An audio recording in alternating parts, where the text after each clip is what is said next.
All right, let's dive right in. We are heading out to one of the most remote workplaces on the planet, a ship in the middle of the ocean. We're going to explore a really simple physical procedure that literally stands between a worker and thousands of volts of electricity.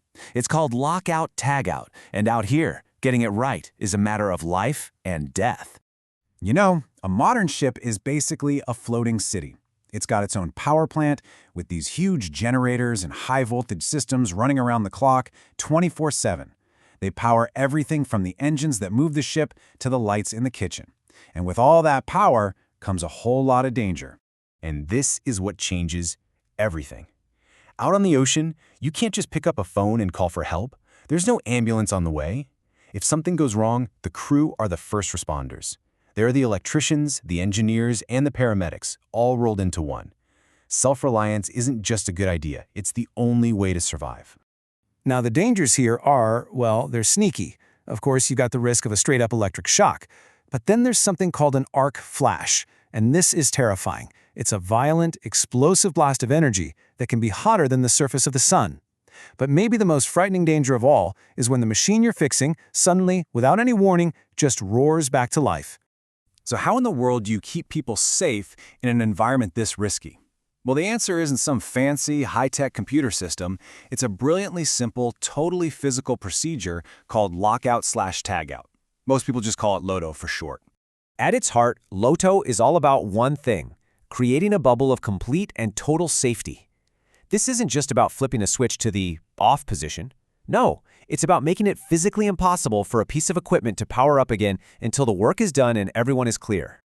So let's take a look at the actual tools they use. This whole life-saving system really just comes down to a few simple, super tough pieces of hardware. It's all about having physical, undeniable control over the machine.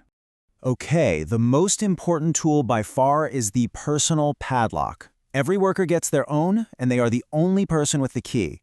You can think of it as their own personal shield. When your lock is on that power source, you and nobody else have control over when it gets turned back on. So the lock is the physical barrier, but the tag is its voice, and it is so important. This tag is a communication tool. It tells anyone who walks up exactly who is working on the machine, why it's locked out, and when they started.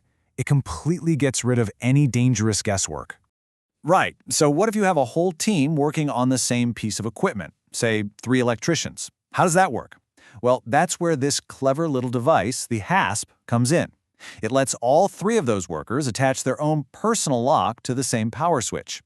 And this shows you just how smart the system is. That machine cannot be turned on until every single person has finished their job and taken their own lock off. Now, using these tools isn't something you just do casually. It's a very deliberate, almost a ritual. It's a sequence of steps that you can't skip, and when you follow them exactly, they guarantee you're going to be safe every single time. And before we even get into the steps, we have to talk about the number one most important idea in this entire process. This is the heart and soul of LOTO.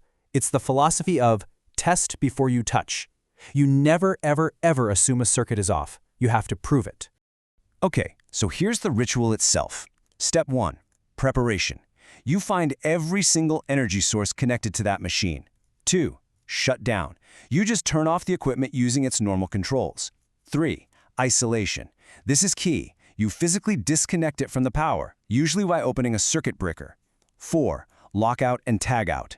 This is where you put on your personal lock and your warning tag. 5, release any stored energy. Drain capacitors, that kind of thing. And finally, the most important step of all, step 6, verification. You actually try to start the machine, or you test the circuit with a meter to prove that it is completely dead. So, that's the theory. Now let's see how this life-saving ritual actually plays out in a couple of real-world situations you'd find on any given ship. And really, this slide gets right to the heart of it. The wrong way to work is just flipping a switch and, hoping for the best. But the LOTO way? It doesn't rely on hope. It relies on verification. It's the difference between assuming you're safe and proving you're safe. Okay, so let's imagine a really common job, like repairing a pump motor. The worker turns it off at the control panel, walks over to the electrical room, and opens the breaker. Then they put on their personal lock and tag. But they're not done. They walk back to the motor's controls, and they actually try to start it. Nothing happens. Now, and only now, have they verified that it's safe to work. What about a much bigger job, like maintenance on one of those huge ship generators? Well, the process is exactly the same. You stop the generator, you go lock out its main breaker, and you put your tag on it. But for a job this critical, the verification is even more direct. You take out a voltage meter, you physically test the connections, and you confirm that you get a reading of 0. No power, no danger. Simple as that. You know, all these steps, all these tools, they're all built on a foundation of just a few simple, non-negotiable rules. These are the golden rules of LOTO. So what it all boils down to is this. 1. Never trust a switch by itself. They can fail. 2. Always use your personal lock. It is your lifeline. 3. One lock equals one person. No sharing, no exceptions. 4. You never, and I mean ever, remove another person's lock. And finally, always verify the power is gone before you touch anything. In the end, it all comes down to this one simple, powerful idea. In a world full of high voltage and constant risk, it's this straightforward ritual that makes sure you go home in one piece. Just remember, if it's not locked, it's not safe.